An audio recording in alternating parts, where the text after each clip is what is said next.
Muito bem, meus queridos. Estamos aqui com essa série nova que começou na sexta-feira, porque na sexta-feira nós tivemos o culto da reforma. Uma data muito importante, dia 31 de outubro de 2014, nós completamos 497 anos da reforma protestante. Fiz uma recapitulação aqui durante o culto do que foi esse evento, um evento muito importante, na verdade um evento que marcou e mudou a história do mundo ocidental e do restante do mundo. Sem dúvida nenhuma, eu creio que um dos eventos assim mais importantes que nós temos do homem, depois da vinda de Jesus, estamos aguardando a segunda vinda. Porque a igreja durante 1500 anos, ela foi devagar, em doses homeopáticas, se afastando da palavra, se afastando do propósito de Deus. Qual o propósito de Deus para a sua igreja, o que Ele tinha para nós. E a gente foi vendo, no ano 1500, a igreja estava assim, muito distante, mas muito distante mesmo da palavra de Deus, do propósito, da finalidade, do objetivo que Deus tinha para a igreja. E muitos padres naquela época se levantaram, muitos, e tentaram de alguma maneira reformar a igreja, não dividir, fazer com que a igreja acordasse, fizesse uma revisão do que estava acontecendo. E, na verdade, em 1517, dia 31 de outubro de 1517, um padre chamado Martinho Lutero, que era alguém que lutava para resgatar aquelas coisas que haviam se perdido dentro da igreja, e ele é um padre que pregava o evangelho de uma maneira diferente na Alemanha. Ele pregou nas portas da igreja no dia 31, porque no dia seguinte, aquela semana seria o dia de Todos os Santos, que a igreja católica na época celebrava. Então vinham pessoas de todos os lugares. Ele pregou então as conhecidas 95 teses. Eram teses que faziam uma reflexão profunda na palavra de Deus, voltando a atenção àquelas coisas que estavam erradas. E ali ficou um marco então, na verdade. A reforma depois foi um processo muito longo, ele foi perseguido, quiseram matar ele, como muitos outros antes dele, padres que se levantaram. Temos a história de John Hus, John Wycliffe, são chamados de pré-reformadores. Eram padres sinceros que viam coisas erradas e lutavam, e às vezes eles tomavam uma determinada projeção e eles eram mortos. E aí Martinho Lutero, pela providência de Deus, ele foi examinado, muito provavelmente ele seria morto, se ele não abrisse mão de tudo aquelas convicções dele. Só que o duque, lá da Alemanha, pegou ele, escondeu ele no castelo, passou muito tempo. Ninguém tinha mais notícia do Martinho Lutero. Ninguém sabia se ele tinha sido morto, executado, sabe lá o que aconteceu com ele. Ele desapareceu. Ele precisou mudar de nome, e ele ficou escondido num castelo, lá na Alemanha, traduzindo a Bíblia para a língua do povo. Porque a Bíblia nem tinha na língua do povo, não tinham acesso à palavra de Deus, porque até então era em latim. E ele traduziu para o alemão. E aí começou então um movimento, toda a Europa, que se espalhou, da Alemanha para outros países. As pessoas começaram a ler as Sagradas Escrituras, ter acesso de novo à fonte, fazer uma avaliação das coisas erradas que precisavam ser corrigidas, e até que houve então o que nós chamamos da Reforma Protestante, que se espalhou por todo o Ocidente e chegou até nós. Então, em 2017, nós vamos completar 500 anos. 2014, 497. 2015, 2016, 2017, eu creio que vai ser, e já está sendo preparado no mundo inteiro, uma grande festa e celebração. Porque é um marco, dividiu assim a história. Se você olhar a história antes e depois da reforma. Porque a partir dali houve uma mudança que impactou a vida de todo mundo, em todos os aspectos. As pessoas antes que queriam servir a Deus, o que elas tinham que fazer? Elas tinham que doar os seus bens para a igreja e virar ou um padre ou uma freira, para ter uma consagração realmente total de vida. Depois da reforma, não. Certa vez alguém perguntou para Martinho Lutero, o que eu devo fazer para servir a Deus? Ele falou assim, o que você já faz? falou assim, eu sou sapateiro, que era uma profissão muito importante naquela época, porque era uma fábrica praticamente, ele produzia, não tinha outra maneira. E aí ele falou assim, então você vai continuar fazendo uma coisa, só que você vai fazer o melhor sapato e vai vender por um preço justo. Isso aí houve uma mudança radical na sociedade. Então as pessoas, elas trouxeram para a sua vida pessoal, Deus. Não, Deus está presente no meu trabalho. Ele vai abençoar o meu empreendimento. Eu quero fazer algo melhor, com excelência, e vender por um preço justo. E Deus vai abençoar. Mudou completamente. Então mudou a sociedade. Os professores vão fazer o melhor, seja o que for, qualquer área, qualquer profissão que a pessoa tiver, né? Um sapateiro, ele mudou completamente. E a família? Foi resgatada a família também. Então antes a pessoa ela não casava. Ele virava um padre ou uma freira. Agora não, você quer honrar Deus, meu irmão? Você quer servir a Deus? Você vai casar, formar família e Deus vai estar presente. Então, resgatou a família, que não há necessidade da pessoa deixar de casar, né, e um celibato e se trancar num convento. Não. Então aí como resgatou de novo, que Deus, tudo estava na Bíblia, só que estava meio escondido, meio perdido ali. Não havia muita ênfase nessas coisas. Então deixou de se ter esse entendimento que a pessoa tinha que se trancar numa igreja para servir a Deus, e falou o seguinte, o que a Bíblia ensina? Que a gente tem que ser sal e luz. Nós temos que salgar o mundo. Então a ideia que passou a se ter é que as pessoas agora, para servir a Deus, tinham que ir para o mundo e fazer diferença. Então foi um resgate em todas as áreas. Nas artes. A arte estava presa a 4 paredes. O camarada era pintor, ele tinha que pintar imagens, fazer esculturas voltadas para temas religiosos. Compor música, temas religiosos. Então, isso aí era uma separação que havia. A Bíblia não mostra isso. A Bíblia mostra que todos os dons, quem deu foi Deus. E devem ser desenvolvidos e aperfeiçoados para a glória de Deus. Então aí que começou uma revolução na sociedade. Porque as pessoas passaram a compor música de qualidade. Essas porcarias que a gente vê por aí fora, né? Para influenciar as pessoas. As pinturas, começou a se pintar natureza morta, paisagem.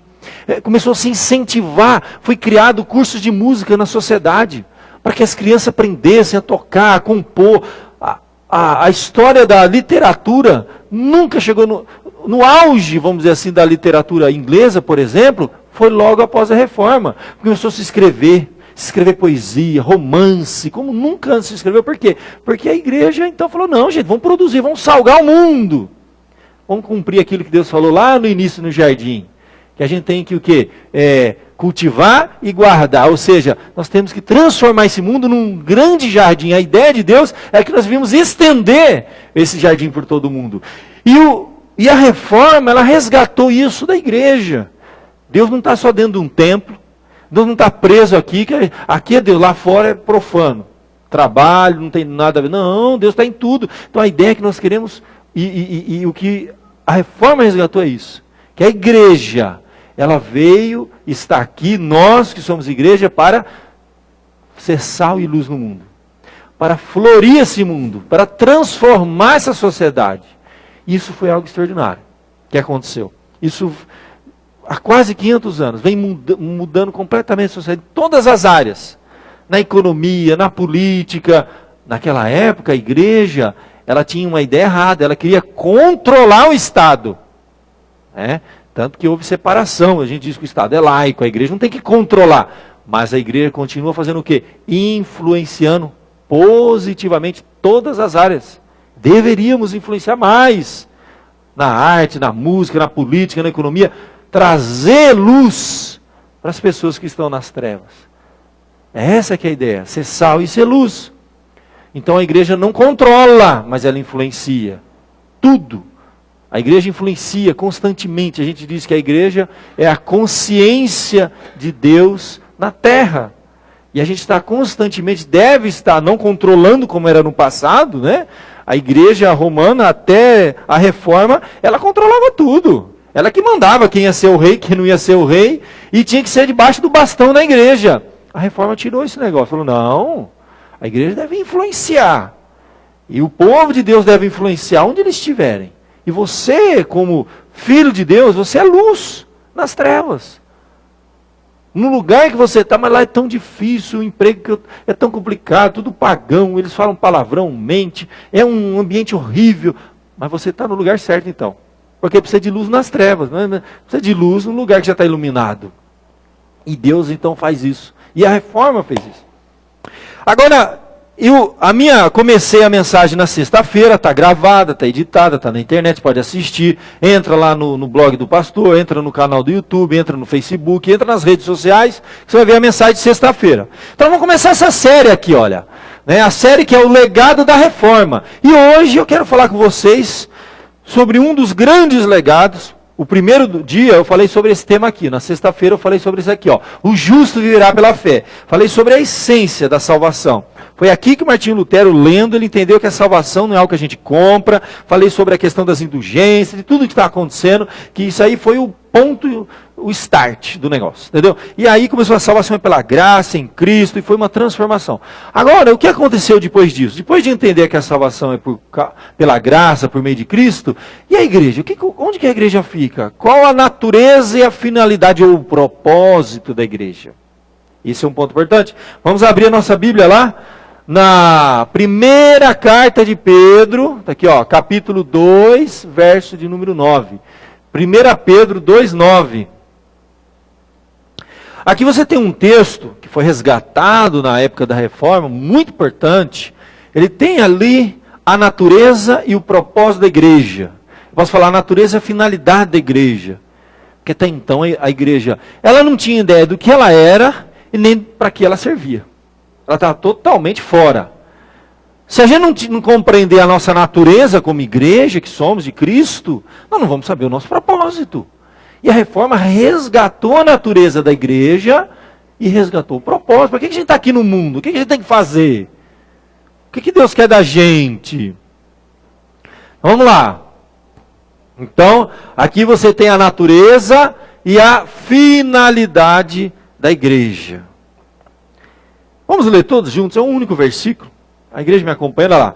Vós, porém, sois raça eleita, sacerdócio real, nação santa, povo de propriedade exclusiva de Deus, a fim de proclamardes as virtudes daquele que vos chamou das trevas para a sua maravilhosa luz. Nossa, até cansa esse final, hein?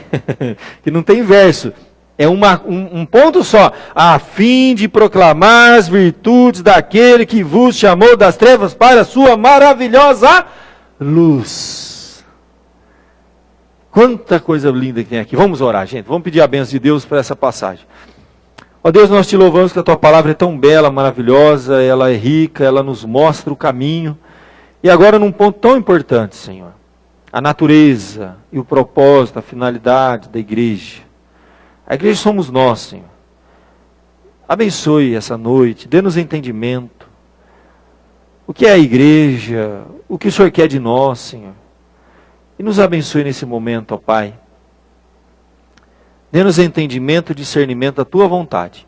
Perdoa os nossos pecados e fale o nosso coração. Em nome de Jesus. Amém.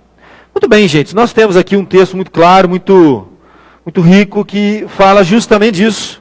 Vós, porém, sois. O que nós somos? A pergunta. O que nós somos? Quem somos nós? O que é a igreja? É uma pergunta que tem que fazer. Claro, por de cara a gente lembra. Bom, igreja não é parede, não é prédio, não é denominação, não é uma instituição. A gente tem que lembrar logo de cara isso. Igreja não é isso, gente. Tá? Se tirar as paredes, se tirar o prédio, se tirar a denominação, se tirar a instituição, a igreja continua existindo. Porque a igreja é o quê? Primeiro de tudo, igreja somos nós. A Bíblia fala de igreja com a ideia de corpo de Cristo. Ele é o cabeça e a igreja é o corpo. E ela fala que o corpo de Cristo são os membros. A ideia é de cabeça e os membros. E cada membro tem uma finalidade, um propósito dentro do corpo. A mão, os olhos, cada tem uma... Então, a Bíblia fala muito disso. que a igreja é o corpo de Cristo. E somos nós. Nós somos a igreja. A igreja também é templo, é habitação de Deus. E a Bíblia é muito clara em muitos textos o seguinte, que Deus não está preso a um prédio. Ele é o Senhor do universo. E quando nós entregamos nossa vida a Deus, aonde Ele vai habitar?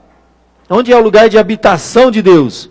Nós somos o templo do Espírito Santo. Então nós somos a igreja, começa aí. Então nesse sentido, né, físico não é prédio, não é instituição, não é denominação. Igreja é você. Quando o Espírito de Deus vem habitar em você. Enquanto o Espírito de Deus não habitar em você, você não é igreja. Você pode estar dentro de uma igreja, mas a igreja não está dentro de você. Essa aqui é a diferença. Tem muita gente que está dentro da igreja, mas será que a igreja está dentro dele? A igreja dentro dele é o Espírito Santo vir habitar em nós.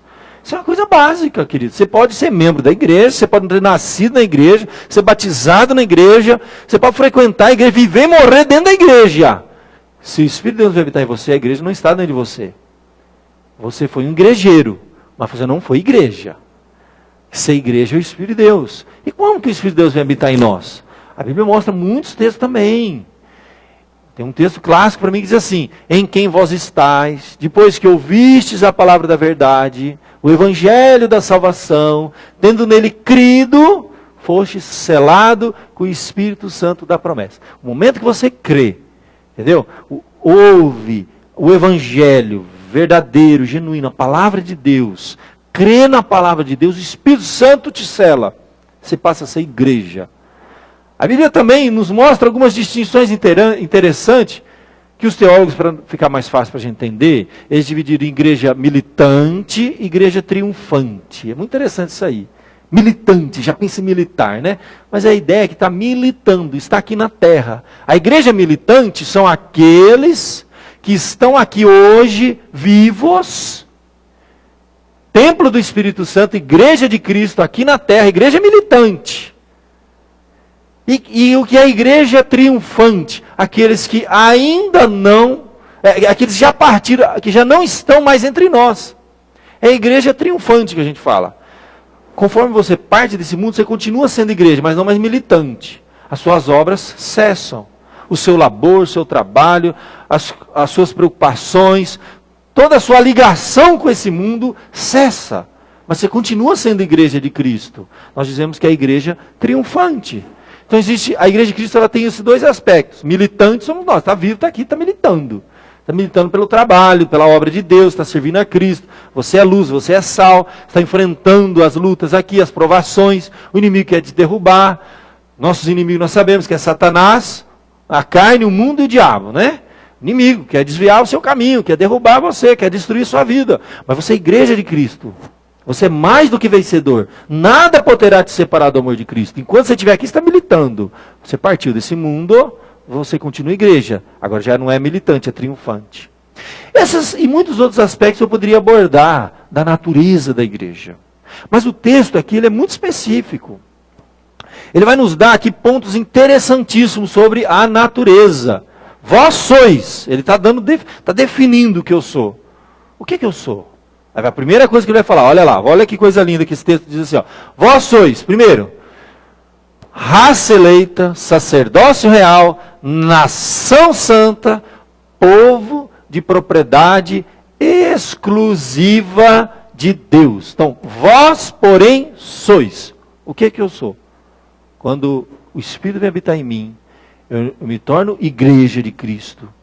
Não estou só dentro de uma igreja, a igreja está dentro de mim, eu sou o quê? O texto está dizendo, primeira coisa que eu sou, raça eleita. Aqui é uma definição importantíssima. Você vai fazer parte agora de uma raça. A palavra no grego é a palavra genos. É a palavra povo. Podia ser traduzido, algumas bíblias está povo eleito. São duas palavras, raça ou povo, né? Povo e eleito. Então, escolhido. Elegido por Deus, foi Deus que te escolheu. Você tem que ter esse entendimento. Você faz parte de um povo escolhido por Deus. Olha que coisa extraordinária, gente. Você tem que pensar que Deus estava pensando em você antes de você pensar nele. Que Deus amava você antes de você amar a Deus. Isso está na Bíblia, gente. A Bíblia diz que Deus prova o seu amor para conosco, em que Cristo morreu por nós, se nós ainda pecador, não estava nem aí para Deus. Ainda era pecador, não estava nem preocupado com essa vida aqui, não estava pensando em Deus. Deus prova o amor para conosco. A Bíblia diz assim que nós o amamos, por quê? Por uma única razão, porque Ele nos amou primeiro. Ele nos amou primeiro. Essa passagem que vai ficar muito clara, lá em João 15, quando Jesus vai dizer bem assim para os seus discípulos, e para nós também, serve para nós. Jesus vai dizer assim, olha, não fosse vós que me escolhestes a mim. João 15, 16. Não foram vocês que escolheram a mim. Pelo contrário, eu vos escolhi a vós outros. Olha que coisa linda. Não fosse vós que escolhestes a mim, mas eu escolhi. Raça eleita. Eu que escolho você. Isso é extraordinário, gente. Pensar que Deus, quando te criou, já criou com esse propósito. Esse aqui vai ser um filho eleito. Você não estava nem pensando em Deus, não vendo a sua mãe. Deus já estava pensando em você. Nos primeiros minutos de vida, as primeiras células suas estavam se formando no ventre da sua mãe. Nas primeiras semanas, nem a sua mãe sabia que você estava lá. Em muitos casos não sabe. Aí ela vai ter uma tontura, um enjoozinho. Aí ela vai fazer um exame. Ai, estou grávida. Às vezes pode ser que você nem foi planejado pelos seus pais. Mas foi planejado por Deus. Você não estava no propósito dos seus pais, mas estava no propósito de Deus. Porque ninguém vem para casa. Deus já te planejou. Isso é tão claro, gente. Olha que coisa linda. Lá em Efésios. Eu vou pedir para você abrir Efésios, porque o texto é tão profundo que eu acho bom você abrir. Você acreditar que eu estou lendo aqui. Efésios capítulo 1, abre aí. Você que muitas vezes podia não estar no plano de muitas pessoas, mas já estava no plano de Deus. Sua mãe nem sabia que você existia no ventre dela. Mas Deus sabia porque foi Ele que colocou lá. Pela providência, e Ele foi dando o start da vida, e foi preservando a sua vida. Olha o que diz aqui, esse texto é lindo, Efésios capítulo 1, verso 3. Bendito Deus e Pai de nosso Senhor Jesus Cristo, verso 3, que nos tem abençoado com toda sorte de bem espiritual nas regiões celestiais em Cristo. Aí verso 4 vai dizer, assim como nos o que está escrito aí? Nos escolheu. Quando? Antes. Ô louco. Lê de novo aí. Ele te escolheu antes da fundação do mundo. Isso é demais, gente. Isso é profundo demais. Pensa comigo. Antes do mundo ser criado, Deus já tinha projetado, planejado e escolhido você para ser filho dele, para fazer parte do povo dele. É a coisa mais extraordinária e a notícia mais extraordinária que eu tenho na Bíblia. Quando eu li, para mim, isso aí mudou tudo, viu? Quando eu li a primeira vez isso, eu falei, para tudo. Para tudo, gente. Deus está mais no controle das coisas que a gente possa imaginar. A gente não é capaz de compreender como que Deus está no controle de tudo, porque antes desse mundo existir, Deus já tinha planejado que eu iria existir, que eu iria nascer no ventre da minha mãe, que eu ia passar por tudo que eu passei, e Deus conduziu a minha vida, a minha história, que num determinado momento, cada um tem uma história. Teve gente que nasceu no ventre de uma mãe já eleita, que já estava dentro da igreja, o barrigão, e o bebê aqui dentro, já cantando aqui. Pode ser. Outros não. Cresceram, viveram adolescência, juventude, casaram, formaram família, e aí teve um start. Mas tudo isso já estava no plano, no propósito de Deus, esse start. Esse start pode ter sido como? Uma pessoa que você encontrou na escola, no trabalho, um vizinho, um parente, um amigo, que falou do Evangelho, que testemunhou do Evangelho, e naquele dia, naquela hora, naquele momento, naquele segundo, Deus conduziu a história de tal maneira que você encontrou com aquela pessoa e cumpriu o propósito de Deus. Você ouviu o Evangelho. Se eu quero compreender mais profundamente isso, você estudou a palavra de Deus, Deus falou ao seu coração, selou a sua alma, você é eleito de Deus. É uma coisa extraordinária, gente. Antes desse mundo ser criado, Deus já estava no controle, no plano, no projeto, tudo isso aí. É uma coisa extraordinária demais. Você poderia não estar no plano de muita gente. Pode ser que tenha um momento na sua vida que você acha que tudo saiu fora do controle, do seu controle, mas não de Deus. Ele está conduzindo a sua história, a minha história, a nossa história, para um fim. Ele tem um propósito na sua vida, porque é um Deus de propósito, é um Deus que elege. Ele nos elegeu, nos escolheu antes da fundação do mundo para sermos, aí vem o propósito, santos, irrepreensíveis perante Ele em amor. Verso 5 em Efésios 1 fala, nos predestinou para a adoção de filhos, por meio de Jesus Cristo, segundo o beneplácito sua vontade, para louvor da sua glória e sua graça, que Ele nos concedeu gratuitamente no amado. Ele nos escolheu, Ele nos predestinou, tudo isso, gente, e antes da fundação do mundo. É a notícia mais extraordinária.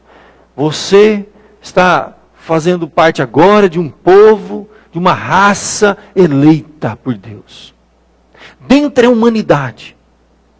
São quantos? 70 bilhões? Quantos bilhões são de pessoas? 7 bilhões? 7 bilhões de pessoas. Infelizmente, não é a grande maioria. São poucos. A Bíblia diz que são poucos. A Bíblia diz que muitos serão chamados, mas poucos escolhidos. E o texto que está dizendo que você faz parte desses poucos escolhidos.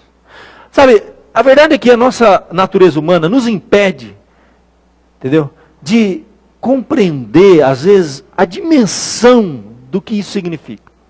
Nós estamos tão presos às coisas desse mundo, às preocupações pequenininhas dessa vida, que nós não temos noção da grandiosidade do que significa você ser eleito de Deus.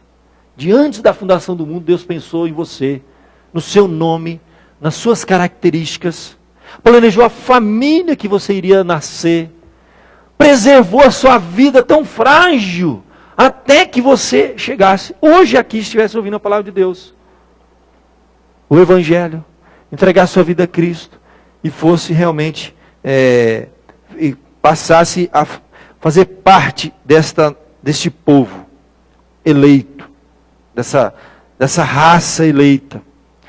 A segunda definição que ele nos dá é o quê? Sacerdócio real. Então, além de você ser uma raça eleita, fazer parte, você é um sacerdócio. O que é isso aí, pastor? Sacerdote. A ideia é que eu era criança, quando eu falava sacerdote, eu imaginava uma pessoa, uma roupa branca, que ia até o chão assim, um sacerdote. Né? A gente imagina um sacerdote, a ideia que eu tinha. Uma roupa que vai arrastando até o chão. Né? Uma pessoa assim, um sacerdote. Né? E ele é uma pessoa entendida das coisas espirituais. E ele é uma pessoa meio assim, meio humano e meio divino, assim, uma pessoa meio que faz a mediação, sacerdote. A gente vê os filmes, né? Os filmes antigos que mostram como que eram os povos antigos, toda a nação, todo o povo tinha a figura do sacerdote. Era uma casta, era um grupo separado, eles eram diferentes. Eles viviam lá nos templos dos deuses que eles serviam, era o sacerdote. Quando ia acontecer uma guerra, alguma coisa, eles iam consultar os sacerdotes. Eu era criança, eu cresci com essa imagem do sacerdote. Aí quando eu li a Bíblia, eu falei assim, eu sou sacerdote real. Faço parte do sacerdócio real. O que é esse negócio? A Reforma Protestante resgatou, além dessa ideia de um povo eleito, ela mexeu nessa questão tão profunda do sacerdócio real. Que acontecia o seguinte, de fato no Antigo Testamento você tinha uma casta de sacerdotes, os descendentes de Levi. Eles eram dedicados ao templo. Quando houve a divisão da terra prometida, então você tinha lá as 12 tribos. Cada um recebeu uma porção. Para a tribo de Levi não teve terra. Foi dito para eles o seguinte, vocês, é a geração aqui, ó, a tribo dos sacerdotes. A porção de vocês é quem lembra? Senhor. E eles viviam dedicados ao Senhor. E eles viviam no templo realmente, então o sacrifício eles que cuidavam, eles que zelavam pelo templo. E você vai ter a história desse povo que vivia dedicado ao Senhor. Esse grupo, essa tribo não recebeu terra, não tem a terra deles. O grupo, a porção deles, a herança deles, o bem maior deles é o Senhor. Olha que coisa interessante. Quando Jesus veio, e o Evangelho é pregado, todos nós passamos a ser sacerdotes. Por quê? Naquela época, então quando alguém queria se dirigir a Deus, da tribo, das demais tribos do povo de Israel, eles tinham que ir até os sacerdotes. Aí o animal seria sacrificado, as orações seriam feitas, e o sacerdote, a ideia de sacerdote, é aquele que faz de fato mediação entre Deus e os homens. O sacerdote é aquele que comunica as coisas de Deus aos homens, e leva os homens a Deus. O sacerdote tinha esse papel realmente. E havia toda uma família de sacerdotes, que de geração após geração, desde Arão, né? Desde Arão, eram os descendentes. Então nascia e já crescia ali dentro do templo. Alguns se corrompiam, você tem o caso de Eli e os filhos de Eli, não é Eli? Estou falando certo, gente, aqui Eli? Você lembra da história dos filhos de Eli? Que Eli era sacerdote, e o que aconteceu com os filhos dele? Eu estou falando besteira que é Eli? É isso mesmo, gente? Eli, o que aconteceu com os filhos dele? O que foi? Profanaram. Mas roubavam as ofertas, mas você percebe que os filhos, eles tinham que seguir a linha sacerdotal. Só que às vezes se pervertia o negócio no meio do caminho. Então você vai ter famílias ali, uma após a outra. Quando Jesus vem, a Bíblia diz que Ele é o grande sumo sacerdote, o mediador de Deus. Então não precisa mais de uma casta. Não precisa mais de alguém mediar entre eu e Deus. Porque Jesus é o mediador. Olha o que vai acontecer então. Nesse momento, todos aqueles que fazem parte do povo de Deus se tornaram sacerdotes. Porque nós temos já o grande sumo sacerdote que é Jesus. E eu e você estamos aqui nesse mundo servindo a Deus. Anunciando a Deus. Levando a mensagem de Deus. Nós somos agora sacerdotes. E o que aconteceu? Durante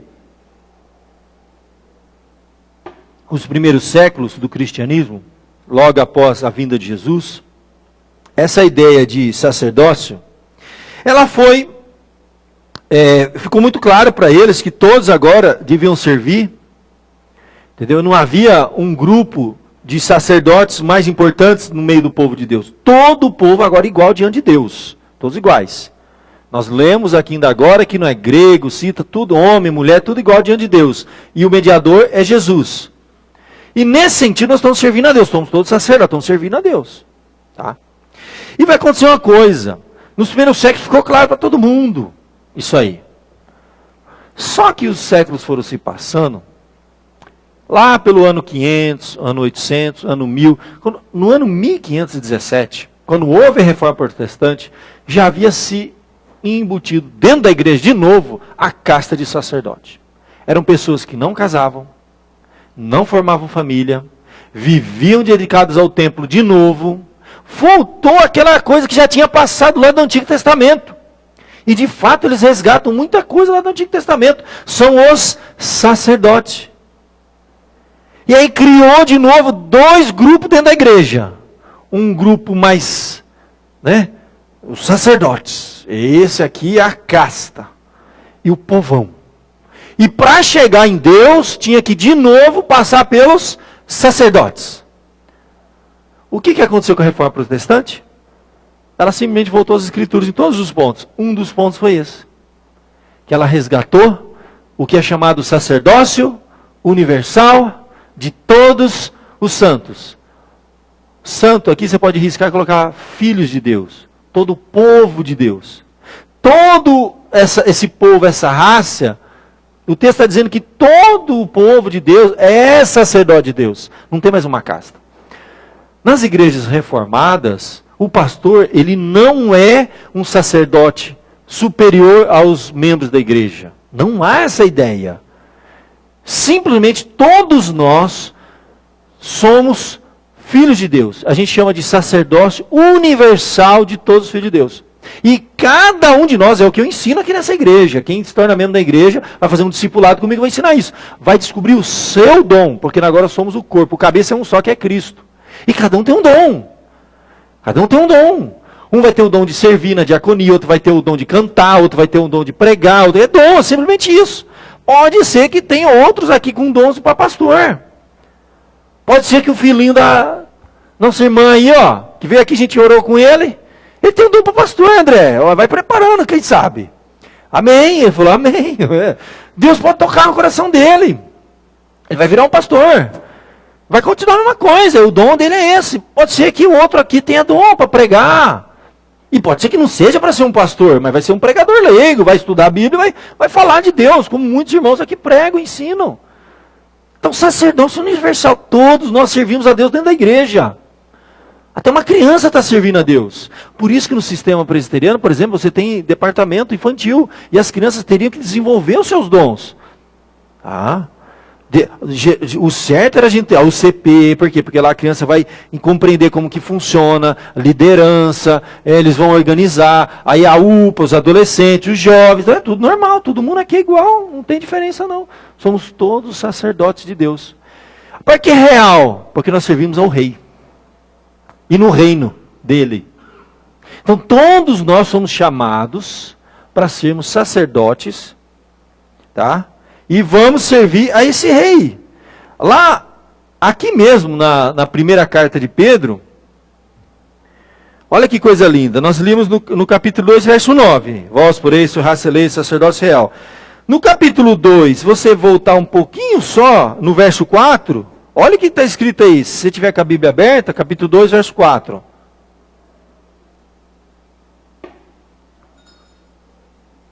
Chegando-nos para ele, pedra que vive, é Jesus, né? Rejeitada pelos homens, mas para com Deus eleita e preciosa. Também vós mesmos, como pedras que vivem, sois edificados, casa espiritual, igreja, casa espiritual, para serdes, o quê? Sacerdócio santo, a fim de oferecer sacrifícios espirituais agradáveis a Deus por intermédio de Jesus Cristo. Nós somos sacerdócios. E servimos no reino. Por isso que Jesus disse, é chegado o reino de Deus. Nós estamos servindo ao rei no reino. O sacerdócio real. A terceira coisa que define quem nós somos. Uma nação santa. O que significa uma nação santa? É interessante, porque quando o texto diz lá que ele nos escolheu antes da fundação do mundo, lá em Efésios, que eu li ainda agora para vocês, ele vai continuar dizendo, para sermos santos e irrepreensíveis perante ele em amor. Olha que coisa tremenda.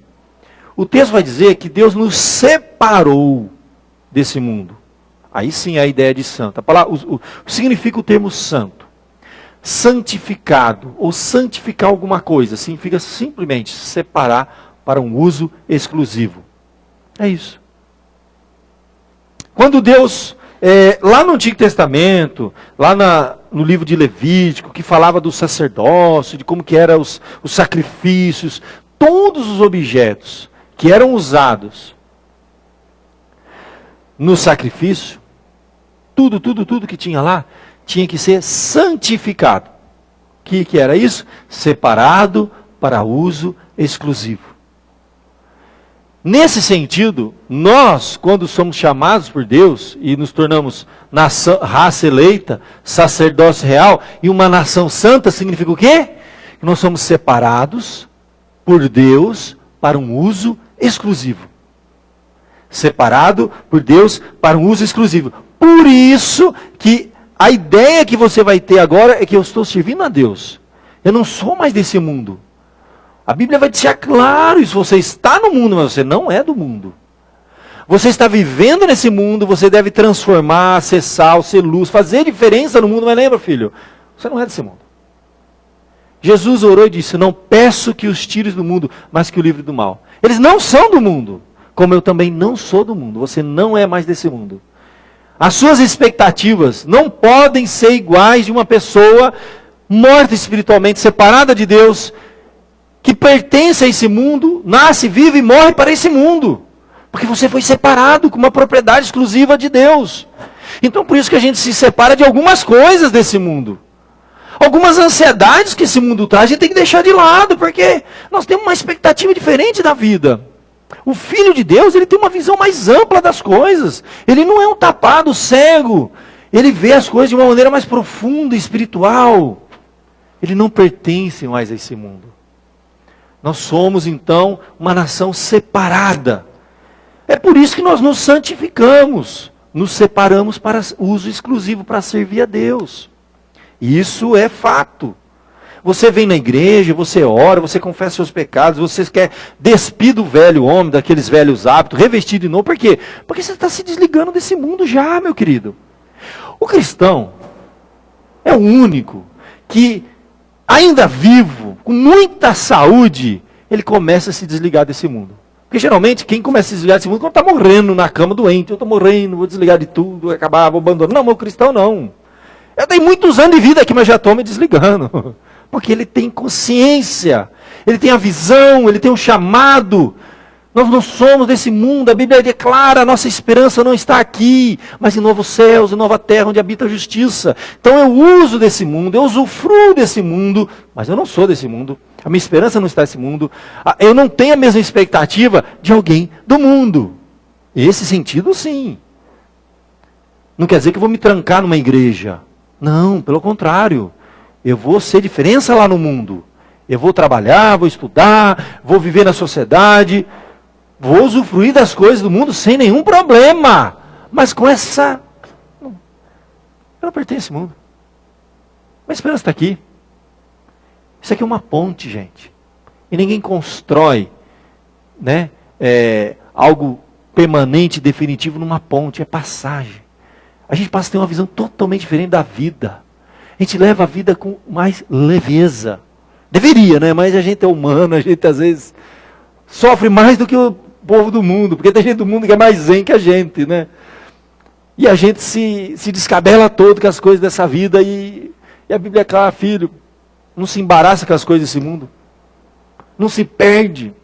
É um termo interessante que Paulo vai usar, aquele que é arregimentado, né? É como se fosse um militar que ele tem uma missão, e ele não fica perdido no meio da missão dele, ele tem algo para cumprir. E aí a ideia que a Bíblia traz é mais ou menos essa. Nós somos chamados, nós temos uma missão, nós estamos aqui de passagem. Nós vamos construir, sim, vamos educar os nossos filhos, vamos trabalhar, conquistar algumas coisas, mas filho, pé no chão, vai ficar tudo aqui.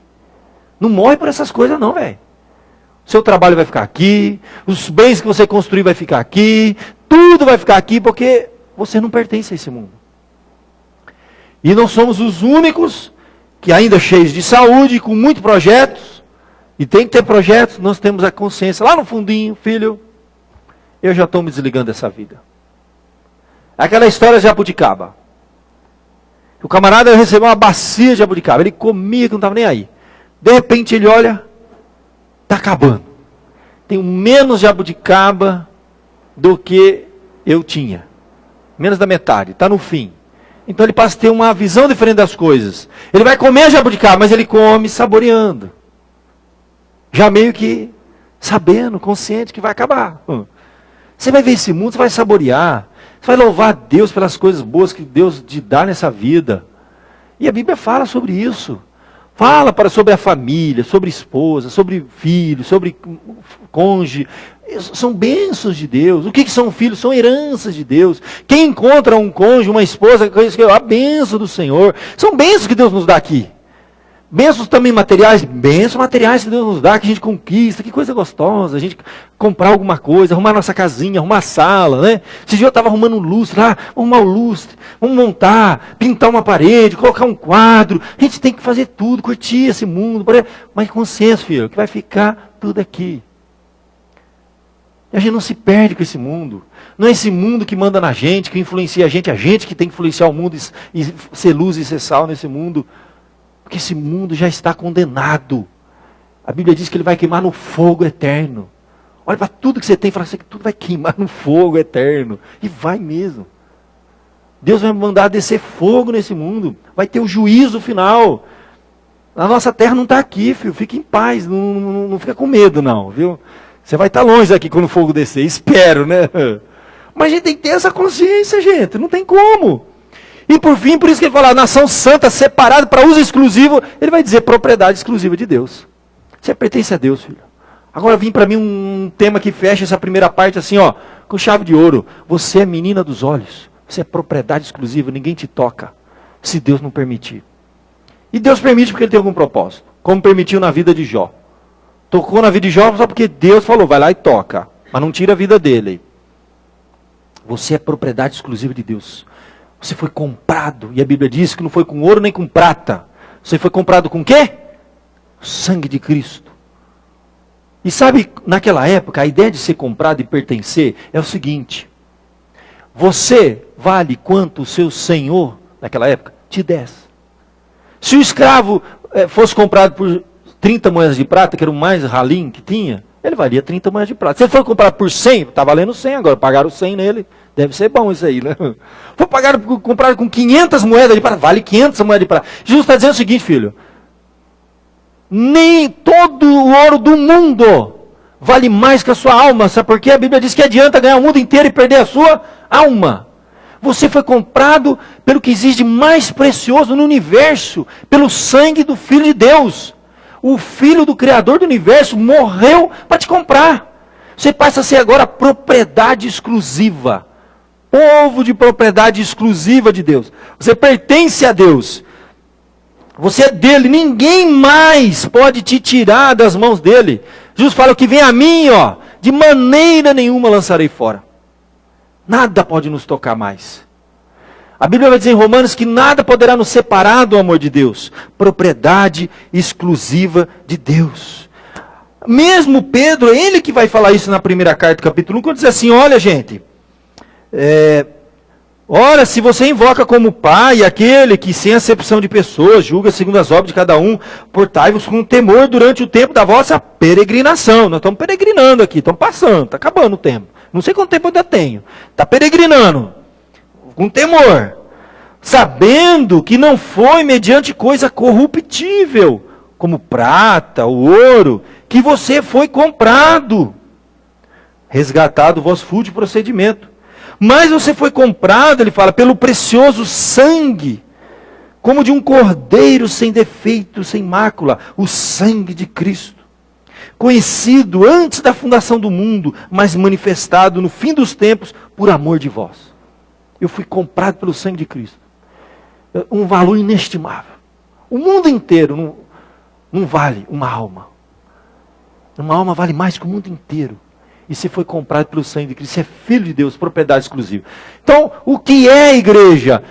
É uma raça eleita por Deus. É um sacerdócio, um grupo que serve a Deus, ao Rei dos Reis. É uma nação separada. É propriedade exclusiva de Deus. E aí, o que eu faço com tudo isso? Qual o propósito? O propósito está aqui, ó. A fim de proclamar. Olha lá, ó, proclamar as virtudes daquele que vos chamou das trevas para a sua maravilhosa luz. Esse é o propósito da igreja. Aí, meu querido, a gente tem que lembrar que igreja não é igreja se ela não for para os de fora. Ou seja, ela está ali para proclamar as virtudes de aquele que nos chamou das trevas. Ou seja, ele vai proclamar para quem? Para quem ainda está nas trevas. A igreja é a luz no mundo em trevas. Nós estamos aqui para proclamar. Essa é a missão da igreja. Por isso que a nossa ênfase sempre foi e sempre vai ser a liderança. Eu estou sempre reunindo com os irmãos. Falar, irmão, é muito fácil a gente fechar tudo que a gente tem e se manter com o que a gente tem, fecha as portas aí, vamos tocando o barco, até Deus ir chamar todo mundo e o fim do mundo acaba e acabou. Não. Mas a nossa briga e o nosso sofrimento é porque a gente quer ir além, a gente quer evangelizar, a gente quer manter um programa, a gente de rádio que anuncia o evangelho, a gente quer que o povo anuncie o evangelho, a gente quer levar o evangelho de todas as formas, a gente quer distribuir folhetos, a gente quer imprimir, quer mandar, quer divulgar pela internet, quer divulgar pela rádio, pessoalmente, boca a boca, através da nossa vida. Tudo que a gente está fazendo aqui é para proclamar As virtudes de quem? Do pastor de Gar? Deus me livre, hein? As virtudes daquele que nos chamou das trevas para a sua maravilhosa luz. Nós estamos na luz e nós queremos que outros conheçam a luz. É a coisa mais triste quando eu vejo pessoas que eu conheço, e até pessoas que a gente ama, que a gente gosta, totalmente preso às coisas dessa vida, às vezes a vícios, mas mesmo quando não tem vícios, preso a coisas desse mundo. Você sabe que se morrer hoje, gente, ele vai para as trevas, vai para um lugar de sofrimento, porque não conhece o Evangelho. Quantas pessoas que você conhece, que ainda não conhece essa luz, que não está com Cristo, se morrer hoje, agora.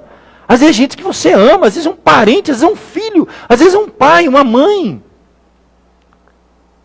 A razão de você estar aqui ainda, pode ser que seja porque Deus quer que você anuncie o Evangelho para essa pessoa.